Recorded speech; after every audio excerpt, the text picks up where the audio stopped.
You're a serious business person, Mr. Bobulinski, right? I am. Unlike the convicted felon next to you, you've served in the military, right? Correct. You've done big deals.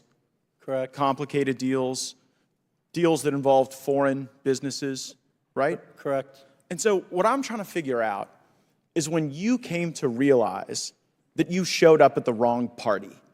Because you kind of strike me as a guy who showed up to do a legitimate business deal, and you ended up instead at a bribe.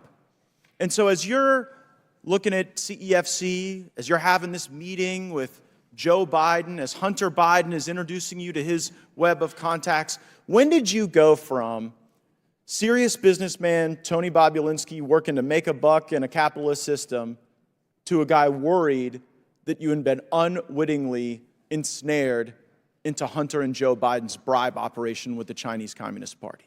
I appreciate the question. It wasn't an aha moment. It was more of a process.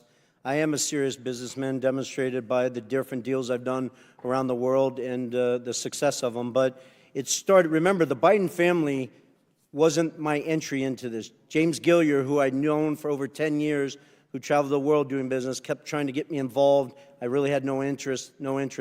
I sat down in the spring of 2017 to walk through things, and then I quickly put together two businesses, Sinohawk and Oneida.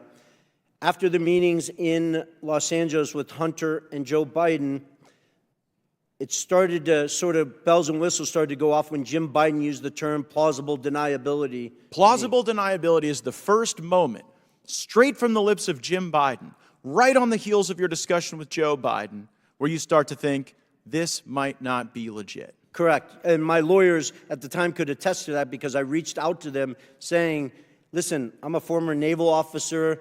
I held a Q security clearance. I couldn't collect. Somebody couldn't take me to dinner for $50.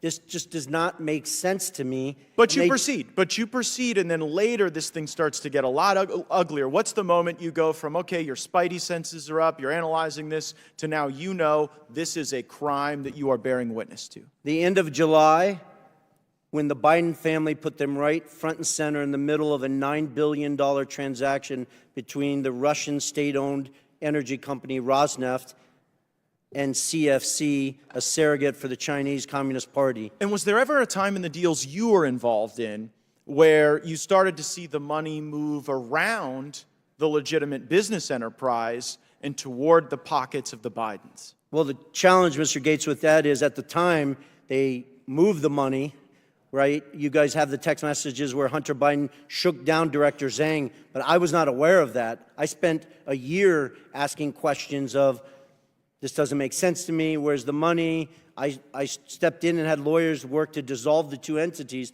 I didn't know till years later that they had defrauded me, they had gotten paid all this money, and all this craziness. The amount of facts, it just seems pretty simple. This is either a bribe or a business. It was a bribe from the Chinese Communist Party. And I don't say that lightly. There's 1,200 pages, 8 days of testimony in the Southern District of New York. I encourage everyone watching me, hearing me say this, they're publicly available. Go read them. Our Department of Justice outlines in intimate detail the corruption and bribes that CFC was deploying to political officials all over the world. It wasn't so just in I'm the here United to States. believe that they did this in every other country, but with the Biden family, it was pristine. It was an actual clean business. That's absurd.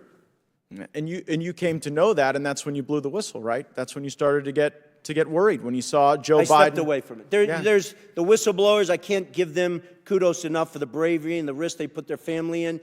They publish stuff where I am voicing the concern of the Rosneft deal. And you animated your concerns when you saw that this wasn't just a corrupt bribe, a corrupt business deal happening to a guy who used to be vice president.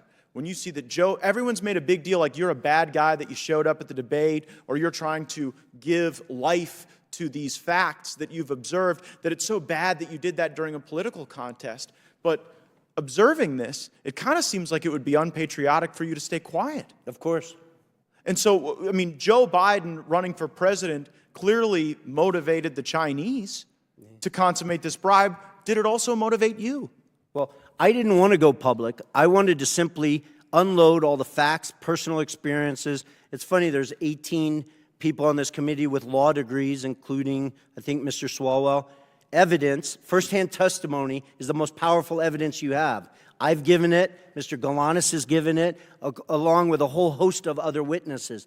Then, on top of that, I have thousands of documents and pages of legals and stuff like that. That's what's I interesting, wanted to Mr. simply Bobulinski. give this information Yeah, to but congressmen that's the and thing. senators. No and one let them do questioned their any of your job. facts. No one brought a single piece of evidence that even for a moment discredited any of the truthful testimony that you've given us. No, I see they my did time's not. expired. I yield back.